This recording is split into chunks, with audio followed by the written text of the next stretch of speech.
Assalamualaikum warahmatullahi wabarakatuh. Waalaikumsalam. Perkenalkan, baik pada kesempatan kali ini kami dari kelompok 12 akan mempresentasikan materi yang berjudul Organisasi Bisnis Internasional. Next.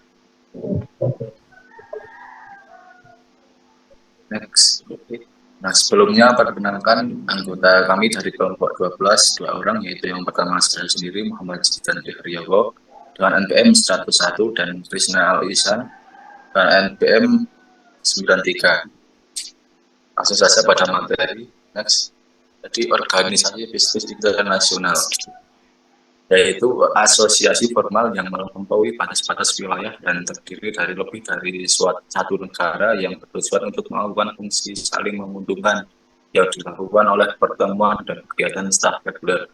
Organisasi internasional dapat berbentuk perusahaan besar atau kecil yang didedikasikan untuk seperti konservasi atau spesies. Next. Desain organisasi. Desain organisasi atau struktur organisasi adalah pola keseluruhan komponen struktural dan konfigurasi yang digunakan untuk mengelola organisasi secara keseluruhan. Desain yang tepat untuk setiap organisasi yang diberikan tergantung pada ukuran perusahaan, strategi, teknologi, dan lingkungan, serta budaya negara yang di mana perusahaan beroperasi. Next. Pendekatan dalam desain organisasi internasional, yaitu yang pertama pendekatan etnosentris, digunakan oleh perusahaan-perusahaan yang beroperasi secara internasional dengan cara yang sama mereka lakukan di dalam negeri. Yang kedua pendekatan polisentris, digunakan oleh perusahaan yang menyesuaikan operasi mereka untuk setiap pasar asing yang mereka layani. Dan yang ketiga itu pendekatan geosentris, digunakan oleh perusahaan yang menganalisis kebutuhan pelanggan di seluruh dunia dan kemudian mengadopsi standar operasi untuk semua pasar yang mereka layani. Next.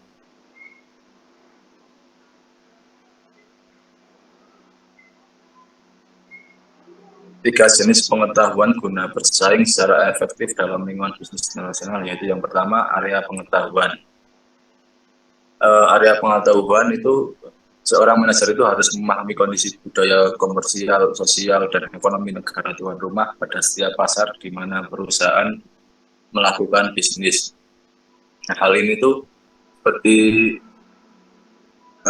strategi yang harus diketahui oleh manajer agar perusahaan dapat berjalan dengan baik.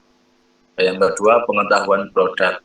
Manajer harus memahami faktor-faktor seperti tren teknologi, tuntutan kebutuhan pelanggan, dan persaingan yang mempengaruhi perusahaan dalam memproduksi dan menjual produknya. Dan yang ketiga, pengetahuan fungsional.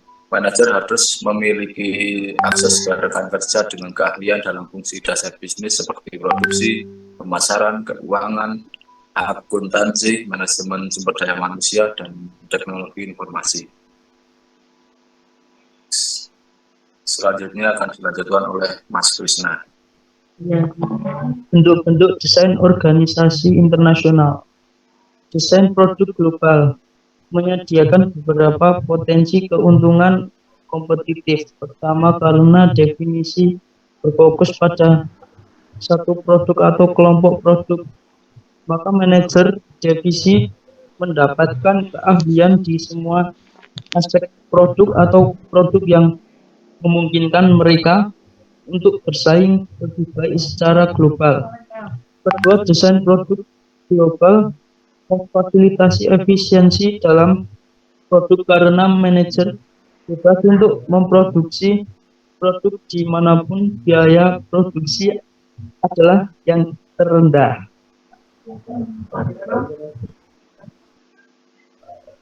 Yang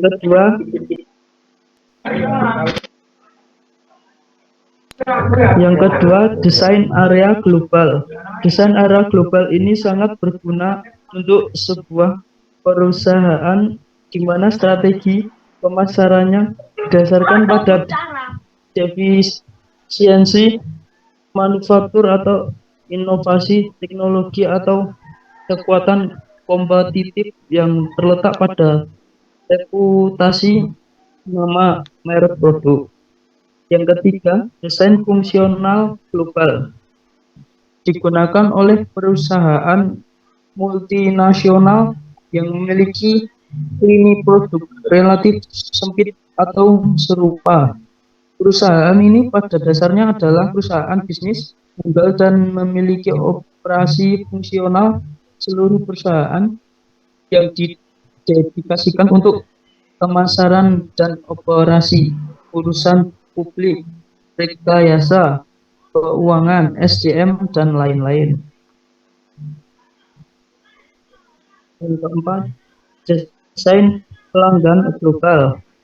Pendekatan pelanggan global memungkinkan perusahaan untuk memenuhi kebutuhan spesifik dari masing-masing segmen pelanggan dan melacak seberapa baik perusahaan memberikan produk atau layanan antara segmen. Yang kelima, desain matrik global. Keuntungan dari desain matrik global adalah membantu menyatukan keahlian fungsional, area, dan produk perusahaan menjadi tim mengembangkan produk baru atau menanggapi tetangga baru dalam pasar global. Desain global metrik mendorong fleksibilitas organisasi.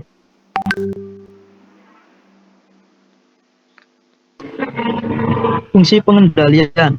Fungsi pengendalian dalam bisnis internasional merupakan proses pemantauan kinerja yang sedang berlangsung dan membuat perubahan yang diperlukan untuk mempertahankan organisasi bergerak menuju tujuan kinerja.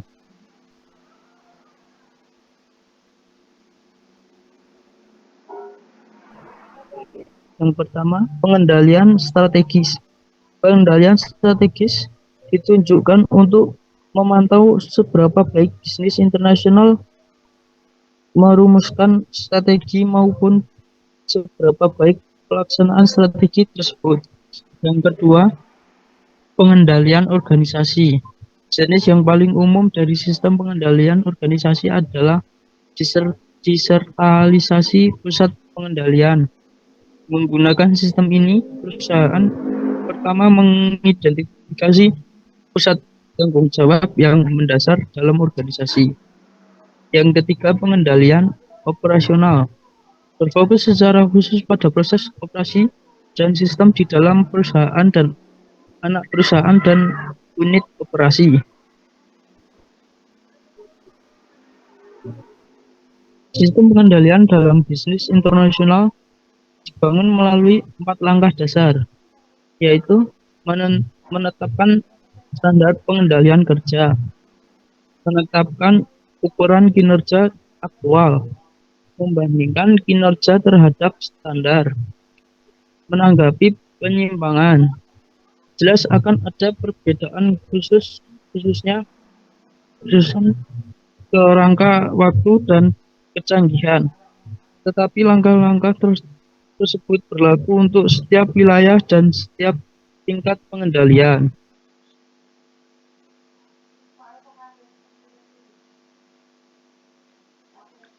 Sekian presentasi dari kami. Bila ada salah kata,